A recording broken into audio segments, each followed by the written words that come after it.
The Hollow Within. The fog clung to the streets of Eldhaven like a second skin, muting the glow of streetlights and swallowing the sounds of the city. It was the kind of night where shadows seemed to move on their own, and Elias Kane, a paramedic with too many scars, both visible and not, felt the weight of the world on his shoulders. He leaned against the ambulance, his breath visible in the chill, waiting for the next call. The radio crackled, but it wasn't the dispatcher. It was a low, guttural hum, like static with a pulse. Elias frowned, tapping the receiver, but the sound stopped as abruptly as it began. "Elias, you good?" His partner Mara poked her head out from the driver's side. Her dark eyes scanned him, sharp as ever. She'd seen him through too many rough nights to miss the tension in his jaw. "Yeah," he lied, rubbing the back of his neck. "Just tired." The truth was, he hadn't slept properly in weeks. Not since the incident at the harbor, where they'd pulled a fisherman from the water, his body bloated and wrong, his eyes glassy but moving, like something was watching from inside. The man had died en route to the hospital, but not before whispering, "It's in the deep. It's coming." Elias had chalked it up to delirium, but the words lingered, burrowing into his thoughts like a splinter. The radio screeched again, this time with a call. "Unit 7, respond to Warrant Team 23 Harbor Lane. Unconscious male, possible overdose."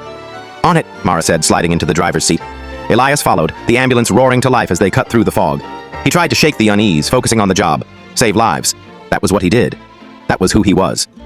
They arrived at a dilapidated warehouse, its windows boarded, the air thick with the stench of salt water and decay. Inside, they found a man sprawled on the concrete, surrounded by syringes and broken glass. His skin was pale, almost translucent, veins pulsing faintly beneath. Elias knelt, checking for a pulse, but something was off. The man's chest didn't rise or fall, yet his fingers twitched. "Mara, get the Narcan," Elias said, his voice steady despite the prickle of fear. As he leaned closer, the man's eyes snapped open, black, not just the irises, but the entire sockets, like twin voids. Elias stumbled back, heart pounding, as the man's mouth stretched impossibly wide, revealing rows of needle-like teeth.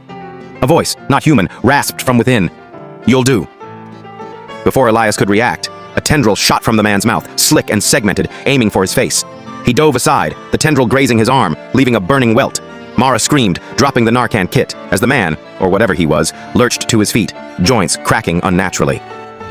"Run!" Elias shouted, scrambling up.